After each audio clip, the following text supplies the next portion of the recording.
Saudara, penetapan pemenang Pilpres tak langsung diterima oleh pasangan Anies Mohaimin dan juga Ganjar Mahfud.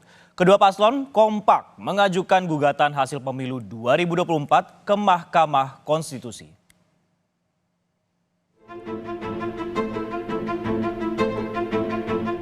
Rabu, 20 Maret lalu, KPU mengumumkan hasil rekapitulasi Pilpres 2024.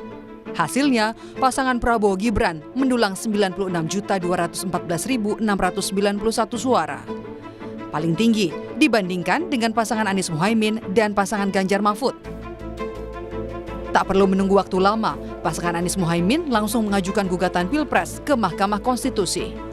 Anies bilang gugatan diajukan karena ada masalah dari hasil sehingga harus dikoreksi.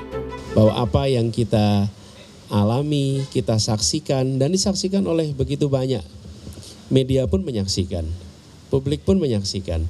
Dari mulai aspek kebijakan nih, aturan sampai eksekusi ada banyak di situ problem. Nah, kita ingin agar itu semua dikoreksi. Supaya kejadian seperti ini tidak berulang lagi. Tim Hukum Nasional Timnas Amin menyebut ada sejumlah pelanggaran yang dilakukan salah satu paslon yang menjadi dasar pasangan Anies Mohaimin mengajukan gugatan ke MK. Bahkan, Timnas Amin menargetkan paslon yang diduga melakukan pelanggaran itu didiskualifikasi.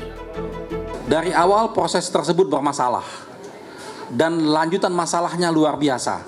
Karena kebetulan calon wakil presiden ini adalah anak seorang presiden sehingga membawa dampak yang begitu luar biasanya. Jadi seandainya nanti ini diterima sebagai satu argumen yang kuat oleh Mahkamah Konstitusi, tentunya kami mengharapkan dilakukan pemungutan suara ulang tanpa diikutin oleh calon wakil presiden 002. Gugatan ke Mahkamah Konstitusi juga dilakukan pasangan Ganjar Mahfud.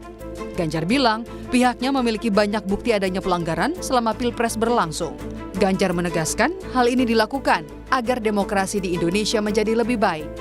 Pengumuman tadi malam, tim Ganjar Mahfud sudah bersepakat.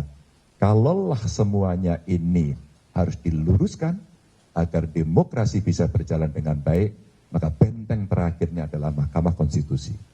Dan kami sudah menyiapkan tim dari tim hukum untuk kita segera mendaftarkan apakah besok atau Sabtu untuk segera kita menyampaikan seluruh yang ada yang kami persiapkan untuk menjadi pertimbangan hakim konstitusi nantinya. Sementara itu, Sekjen PDI Perjuangan Hasto Kristianto bilang, parpol koalisi pengusung Ganjar Mahfud memastikan mengajukan gugatan ke Mahkamah Konstitusi. Meski KPU telah mengumumkan pemenang Pilpres, Hasto menegaskan proses Pilpres belum usai. Terhadap hasil yang diumumkan KPU tadi malam, sikap dari partai politik pengusung Pak Ganjar Mahfud menegaskan bahwa proses pemilu belum selesai. Dalil yang kami sampaikan sangat jelas. Selain dari hulu, yang mana kita ketahui terjadinya suatu skandal yang luar biasa. Soal gugatan yang diajukan pasangan Anies Mohaimin dan Ganjar Mahfud, Ketua MK Soehartoyo menyebut pihaknya melayani masyarakat pencari keadilan, tak terkecuali dalam sengketa pemilu. Kita ini kan badan peradilan yang nggak boleh terlalu aktif, toh Mbak. Orang mau datang, mau mencari keadilan ke sini ya silakan. Kalau tidak ya kemudian tidak perlu menghimbau. Tapi pada prinsipnya ya kalau mereka datang ya kami siap untuk melayani. Gugatan sengketa pemilu melalui Mahkamah Konstitusi menjadi jalan pencari keadilan peserta pemilu. Publik pun berharap Mahkamah Konstitusi bisa mengembalikan kepercayaan melalui putusan yang adil demi berjalannya demokrasi. Tim Liputan Kompas TV.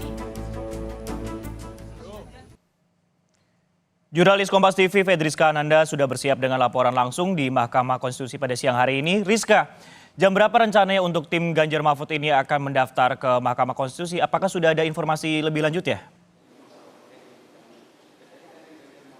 Ya, selamat siang Sisko dan juga saudara. Sejauh ini informasi yang kami dapatkan dari Deputi Hukum ataupun tim hukum dari paslon Ganjar Mahfud ini diinformasikan bahwa tim hukum akan mendatangi gedung Mahkamah Konstitusi untuk mendaftarkan gugatan terkait dengan sengketa pemilu. Ini informasinya pukul 5 sore nanti. Namun hingga kini kami juga masih menunggu apakah ada update-update terbaru terkait dengan pendaftaran gugatan sengketa pemilu ini. Namun Sisko dan juga saudara, sebagaimana kita ketahui juga bahwa sebelumnya ini juga Timnas Amin sebelumnya juga sudah melaporkan ataupun mendaftarkan gugatan sengketa pemilu kepada Mahkamah Konstitusi ini pada hari Kamis tanggal 21 Maret kemarin, di mana artinya ini kedua dari ketiga paslon ini mendaftarkan terkait dengan gugatan sengketa pemilu. Dan kemudian hingga saat ini kita juga masih menanti begitu terkait dengan kedatangan tim hukum dari Ganjar Mahfud, apakah akan datang nanti tepat pukul 5 sore nanti atau akan lebih cepat, ini kita masih menunggu, Sisko. Ya, informasi masih jam 5, tapi apakah sudah ada kisi-kisi ataupun juga komunikasi dengan tim hukum, Rizka dan Rizka? Apa saja kemudian bukti yang dan juga siapa saksi yang akan didaftarkan oleh tim Ganjar Mahfud ini? Ya, Sisko, tentu terkait bukti dan juga saksi ini sudah dipersiapkan oleh tim hukum Ganjar Mahfud, namun kami memang masih belum mendapatkan informasi detail mengenai hal tersebut. Namun yang jelas kemarin juga sudah disampaikan oleh tim hukum dari Ganjar Mahfud, sebetulnya ada dua hal yang menjadi sorotan ataupun bisa dikatakan highlight begitu ya dari laporan tim Ganjar Mahfud, di mana ini terkait dengan kecurangan pemilu yang memang sebelumnya sudah sering diungkapkan oleh tim hukum dari Ganjar Mahfud, yang mana ini adalah terkait dengan dugaan keterlibatan pejabat publik dan juga aparatur negara, dan kemudian intervensi kekuasaan melalui politisasi dan bansos, dan kemudian kriminalisasi terhadap aparat pelaksana desa. Nah, inilah kemudian dua garis besar ataupun inti dari laporan yang akan disampaikan oleh Timnas, maksud kami tim hukum dari Ganjar Mahfud, ini terkait dengan kecurangan-kecurangan pemilu yang diduga terjadi ketika pelaksanaan pemilu 2024. Memang dari Timnas maksud kami dari tim hukum Ganjar Mahfud ini mengatakan tidak ingin menang begitu terkait dengan gugatannya, namun ini adalah terkait dengan edukasi mengenai kondisi demokrasi Indonesia saat ini. Harapannya adalah tentu demokrasi Indonesia menjadi lebih baik, itu yang disampaikan dari tim hukum Ganjar Mahfud. Sisko. Baik, 2 dari 3 paslon peserta Pilpres 2024 ini sudah akan melakukan ataupun juga pelaporan nantinya untuk sidang sengketa pemilu. Terima kasih atas laporan Anda, Fedriska Ananda, yang melaporkan langsung dari Mahkamah Konstitusi.